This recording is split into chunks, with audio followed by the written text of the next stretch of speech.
अगर मैं आपको कहूं कि 70% Indian family businesses second generation के बाद सरवाइव नहीं करते और ऑलमोस्ट सभी थर्ड जनरेशन के बाद खत्म हो जाते हैं, तो आप क्या बोलेंगे? बट ये सच है, ये डेटा है इंडियन फैमिली बिजनेसेस का। Indian family businesses the backbone of Indian economy. हमारा 80% जीडीपी इंडियन फैमिली बिजनेस से आता है, बट यहाँ बहुत सारे प्रॉब्लम हैं। और आज हम इस वीडियो में बात करेंगे the real truth behind Indian family businesses.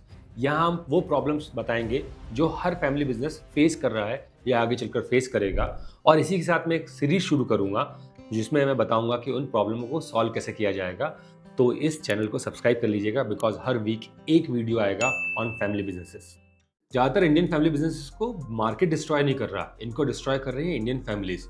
और इसके 5 बड़े रीजन हैं जो हम इस वीडियो में डिस्कस करेंगे। तो चलिए शुरू करते हैं। जो सबसे पहली चीज़ है वो है फैमिली कॉन्फ्लिक्ट। जो सिबलिंग राइवलरी है ना, वो बहुत दिक्कत दे रही है। आपने सिंघानियाज देखा होगा, अंबानी देखा होगा। बिकॉज चीज़ें क्लियर नहीं और ये आपस में झगड़ते रहते हैं और वो झगड़ा इन बिजनेस को आगे नहीं बढ़ने दे रहा। जो सेकंड प्रॉब्लम है इंडियन फैमिली बिजनेसेस में वो है नो सक्सेशन प्लान। मात्र 21% इंडियन फैमिली बिजनेसेस हैं जो एक सक्सेशन प्लान लेके चल रहे हैं। बाकी के पास कोई भी प्लान नहीं है। और ये प्लान होता क्या है? ये होता है एक structure way to pass the business to second generation. और इसके लिए हम रेडी नहीं है। लोग बोलते हैं कि क्यों बनाए, हम मरने वाले थोड़ी हैं। और यही एक दिक्कत है कि नेक्स्ट जनरेशन आपका बिजनेस चला नहीं पाती। The third problem is centralize power. सारे डिसीजन एक आदमी ले रहा है और जनरली वो फाउंडर होता है बिजनेस का। कोई डेलीगेशन नहीं होता, कोई सिस्टम नहीं होता और बहुत सारे क्योस होते हैं। द फोर्थ प्रॉब्लम जो फैमिली बिजनेस को बहुत ज्यादा खत्म कर रहा है वो है रेजिस्टेंस टू चेंज।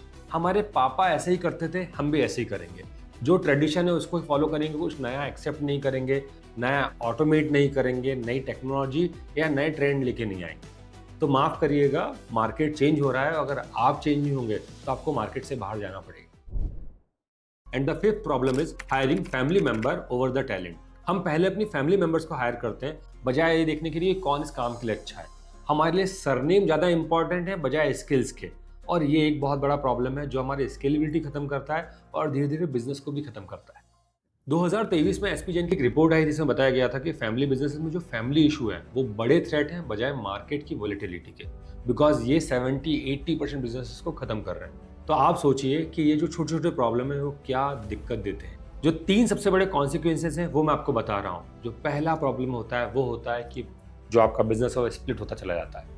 एक ही फैमिली में एक ही नाम से 12 अलग अलग बिजनेस चल रहे हैं। सेम सिटी में एक ही नाम से 5 आपकी स्वीट शॉप हो सकती हैं, ज्वेलरी शॉप हो सकती है, दूसरे बिजनेस हो सकते हैं। और ये आपस में ही कंपटीशन कर रहे हैं, ये आपस में एक दूसरे से लड़ रहे हैं। बहुत कम बिजनेस होते हैं, जैसे हल्दीराम था जिसने अलग अलग रीजन ट्राई किया और अपने आप को ग्रो किया। अदरवाइज एक ही सिटी में जब कंपटीशन करते हैं तो एक दूसरे के लिए कंपटीशन बनते हैं और एक दूसरे की ग्रोथ रोकते हैं। जो दूसरी दिक्कत आती है वो आती है लीगल बैटल्स। नाम के पीछे, लोगों के पीछे, मेरी बिजनेस था, मेरा कंपनी था, ये मेरे पास था। और ये लीगल बैटल जो होते हैं ना, एक तो बहुत ज़्यादा पैसा ड्रेन करते हैं, दूसरा नाम खराब करते हैं और तीसरा बिजनेस की ग्रोथ खत्म करते हैं। एंड लास्ट प्रॉब्लम जो सबसे ज़्यादा फेस की जा रही है कि next generation is not ready to involve in businesses. Because उसको दिख रहा है इतने कियोस्क में क्यों रहे, इससे अच्छा तो आईटी का जॉब है, सैटरडे संडे फ्री तो है, शाम को 5 के बाद घर तो बैठ पा रहे हैं। ये कैसा केज बना रखा है, सुबह 9 को गए, रात को 9 को निकले, संडे का ऑफ नहीं है। एंड जब सेकंड जनरेशन आती नहीं है तो आपके पास प्लान भी नहीं होता कि हमने बिजनेस को आगे कैसे बढ़ाएं। तो ये तीनों सबसे बड़े रिजल्ट हैं ऊपर वाली प्रॉब्लम्स के। अगर आप भी फैमिली बिजनेस में हैं तो मैंने एक छोटी सी सेल्फ असेसमेंट शीट यहाँ पर लिंक दी है, आप उसे डाउनलोड कर लें और चेक करें कि आपका बिजनेस फ्यूचर रेडी है या नहीं है। इससे आपको बहुत सारे बेनिफिट मिल जाएंगे और साथ में समझ में आएगा कि आपको क्या और करना है सो दैट आप अपने नेक्स्ट जनरेशन को बिजनेस पास कर सकें। और ऐसा नहीं है कि फैमिली बिजनेसेस लंबे समय तक नहीं चल सकते। अगर हम जापान की बात करते हैं तो वहाँ पे 19 जनरेशन के बाद भी बिजनेस चल रहे हैं और एक दो नहीं सैकड़ों बिजनेसेस ऐसे हैं जो ये कर रहे हैं। इंडिया में बात करते हैं तो बहुत सारी फैमिलीज हैं जिन्होंने ये सक्सेसफुल सिस्टम इंप्लीमेंट कर रखा है, जिनके बारे में आने वाले वीडियोस में बहुत सारी बात करेंगे। अगर हम बात करते हैं गोदरेज फैमिली की तो उन्होंने बहुत अच्छी तरह से काम कर रखा है। उन्होंने कॉन्स्टिट्यूशन बना रखा है, लोगों के रोल क्लियर कर रखे हैं, सबकी एंटिटी अलग अलग कर रखी है सो दैट कोई कन्फ्यूजन ना हो। और ये चीज़ें आप अपने बिजनेस में भी कर सकते हैं। आप अपने बिजनेस के लिए कॉन्स्टिट्यूशन तैयार कर सकते हैं, एक फ्रेमवर्क रेडी कर सकते हैं कि किसका क्या रोल है।